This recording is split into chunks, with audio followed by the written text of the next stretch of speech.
Bismillahirrahmanirrahim. Assalamualaikum warahmatullahi wabarakatuh. Para peserta pendidikan Cakim yang kami banggakan, alhamdulillah kita bertemu dalam materi pelaksanaan jinayat di Aceh, khususnya yang berkaitan dengan masalah penyelidikan, penyidikan, penetapan tersangka, penuntutan, dan pelimpahan berkas ke mahkamah.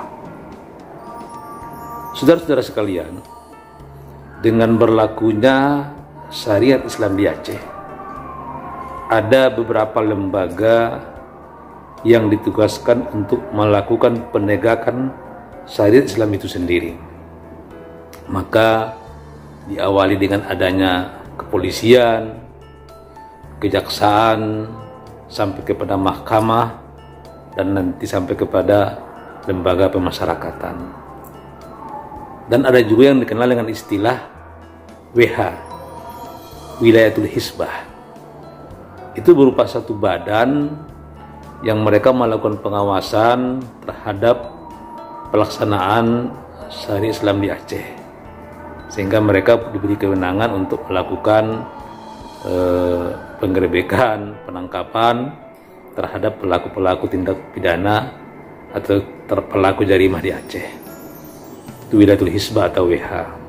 Nah, saudara sekalian, ketika ada diduga suatu peristiwa tindak pidana atau jarimah, maka tentu terlebih dahulu dilakukan penyelidikan. Ada dua istilah, ya. Dua istilah ini yang hampir sama kedengarannya. Ada penyelidikan dilakukan oleh penyelidik, ada penyidikan dilakukan oleh penyidik. Nah, kalau kita secara simpelnya, kalau kita ingin membuktikan antara perbedaan antara penyelidikan dengan penyidikan, sebetulnya hanya satu kuncinya. Ya, satu kuncinya. Apa itu? Kalau penyelidikan itu adalah serangkaian usaha penyelidik untuk menemukan ada atau tidaknya peristiwa. Dia mencari ada nggak peristiwa itu, ada nggak peristiwa jarimah itu, ada nggak peristiwa tindak pidana itu.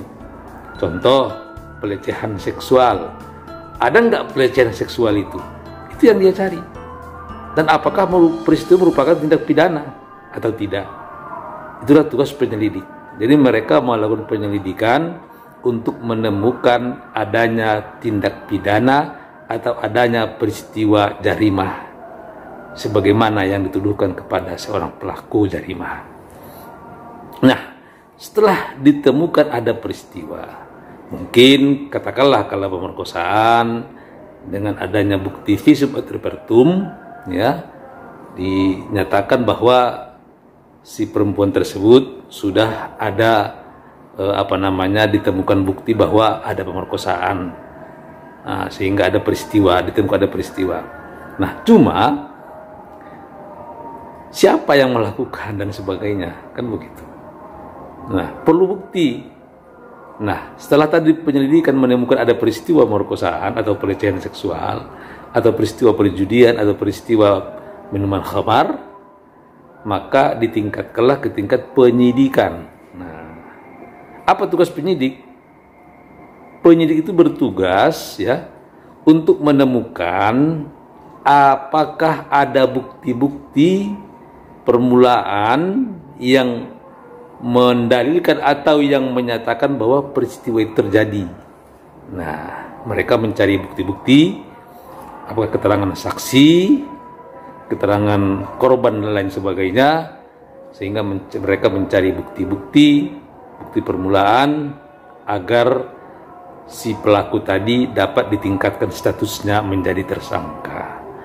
Jadi kalau sudah ada bukti-bukti permulaan, maka tadi yang diduga sebagai pelaku jarimah ditingkatkanlah dia menjadi tersangka. Kemudian setelah dilengkapi berkas-berkas semua tadi itu, keterangan-keterangan saksi semuanya, barulah pihak penyidik itu mengajukan atau melanjutkan ke pihak penuntutan.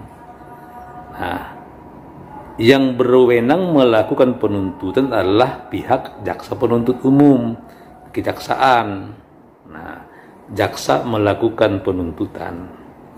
Di dalam peristiwa-peristiwa yang begini ini, tentu yang bersangkutan bisa ditahan, juga bisa tidak ditahan.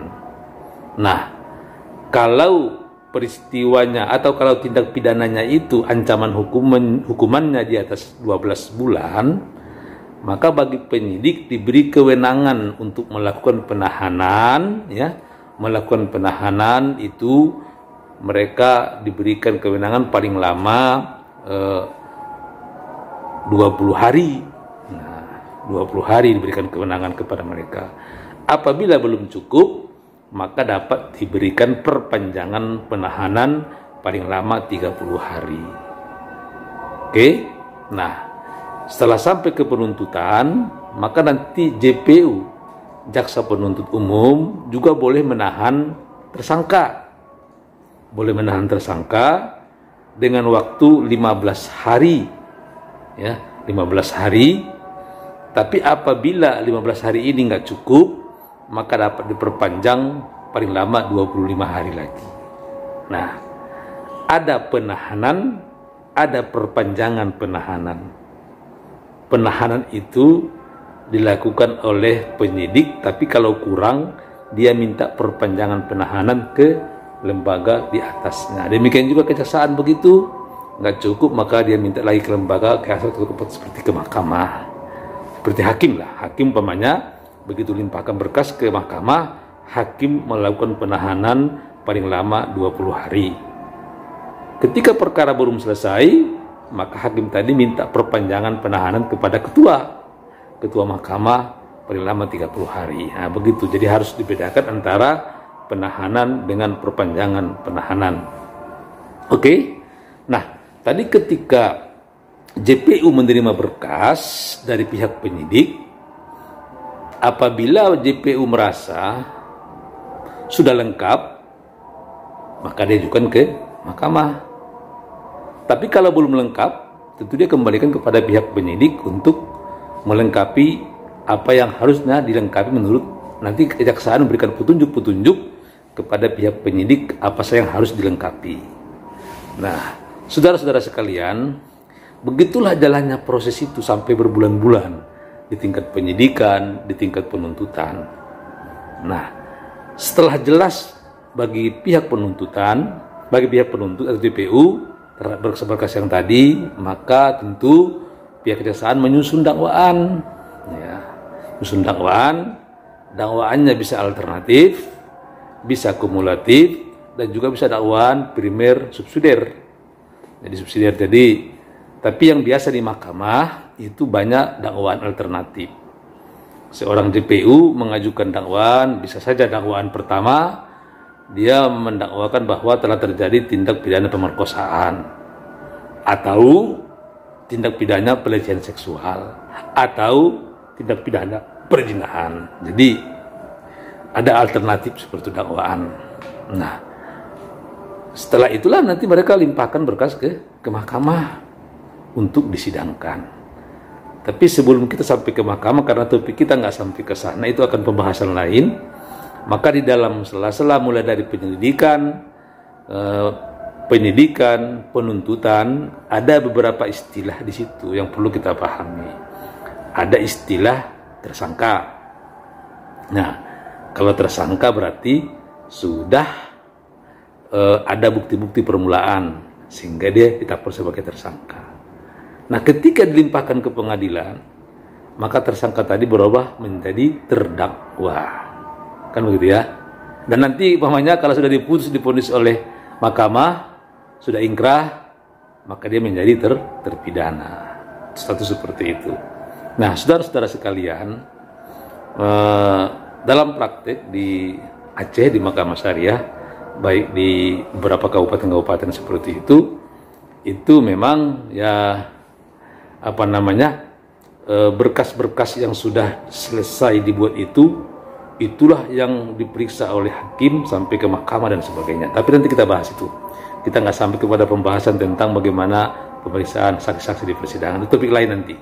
Kita hanya berbicara tentang berkas-berkas ini, mulai penyelidikan, istilah penyelidikan, penyidikan, penuntutan, ya, sehingga setelah itu lengkap baru dilimpahkan berkasnya ke mahkamah.